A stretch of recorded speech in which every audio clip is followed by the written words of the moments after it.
Hello, DIYers and crafters. I've got this very simple lacy heart choker in the back. I just have it tying with a little bow, which would definitely work for people with that coquette and dollette aesthetic. I think this could fit romantic goth aesthetic personally. I'll be showing it in this pink size 10 crochet thread because we're gonna really like lean into that coquette, I think. So pink, and then I'll be attaching the heart on this one with these gold-plated jump rings. They are 4mm OD. That's the same size I used for this one, except these were just stainless steel jump rings to attach for this one. Partly pink because you'll be able to see it on the camera. I still have not gotten a new phone, so my quality is still very not good, especially because the channel's growing, which is really exciting. But let's get started after I put on my glasses so that I'll be able to see this tiny yarn. Oh yeah. And I'm using a 1.25mm hook. Okay, leave a decent tail for weaving in the end later, just because you'll be weaving it into a chain, and it is good to go back and forth at least once when weaving in ends, especially when it's icky and in just a chain. But once you have your slip knot, you will just start chaining like this. If you're watching this, you probably already know how to chain, so ignore the camera quality. But here is what this chaining looks like. Okay, and you are going to go until it is long as whoosh. Okay, so you're gonna want to wrap it around your neck. Okay, and see, pinch right here, and then you could go based off vibes, but I like numbers. So you want this to be about between 4 and 5 inches. Makes a good tie where it's not like super tedious to tie, and I think the bow still looks cute at that length. So between this long. Okay, now you will just slip stitch into the second chain from your hook, like this. And now you will start by chaining 8. 1, 2, skip 4. Okay, I have chained 8, and now you will want to do a little counting from your foundation. So count 1, 2, 3, 4, 5, 6, and 7.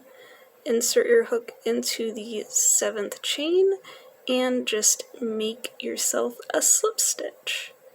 And then repeat this pattern across where you chain 8, count 7 along the foundation, 1, 2, 3, 4, 5, 6, and 7, and make a slip stitch.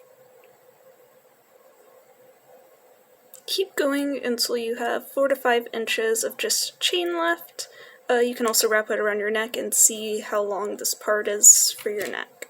Okay, now just go ahead and slip stitch into the next chain, and now we will be turning our work, and we're going to make a slip stitch just into the previous slip stitch, the one before the one we just did. Okay, and now we have a pattern we can repeat in each of these little chain 8 loops here, and that pattern will be to single crochet 4. So 1, 2, skip ahead. Okay, I've made 4 single crochets, and now you chain 3, so 1, 2, and 3, and now you slip stitch into the first chain. Whoops.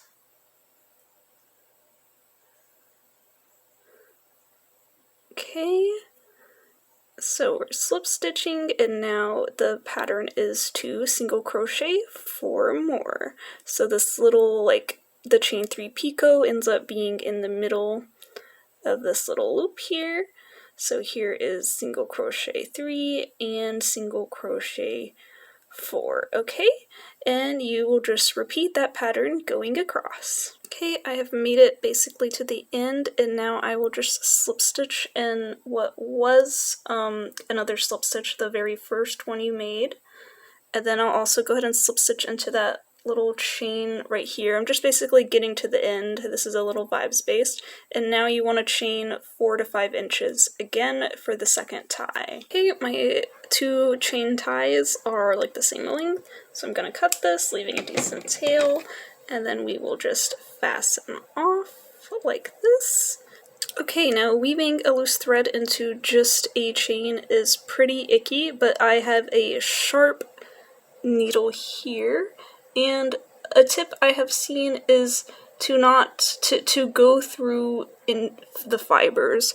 So let's see. Okay, see how right here it's not going cleanly through the yarn, it's going through fibers, and that is going to help with security. So I'm going to go up, keep going up for a little bit, and then I will also go back down. Okay, so I went about up to here, and then I started going back down, and you can see it does add a tad bit of bulkiness, but I feel like the untrained eye is going to barely notice this, or not notice it at all.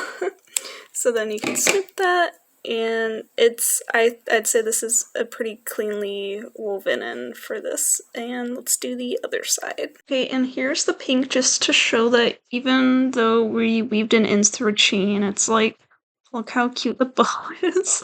And this is honestly so cute just like this without the heart, and just tying it with the bow in the front. Like if you're into like coquette, like that would totally work. But here's how it looks unlike this with also no heart added yet. Because I did want to say the heart that I'm using, I've already made a video for it, and it would be heart number 3 in my, I think it's like bubbly hearts in 3 sizes. It's like one of the first videos I made. But the pattern for that, it's just gonna fade onto the screen here for you.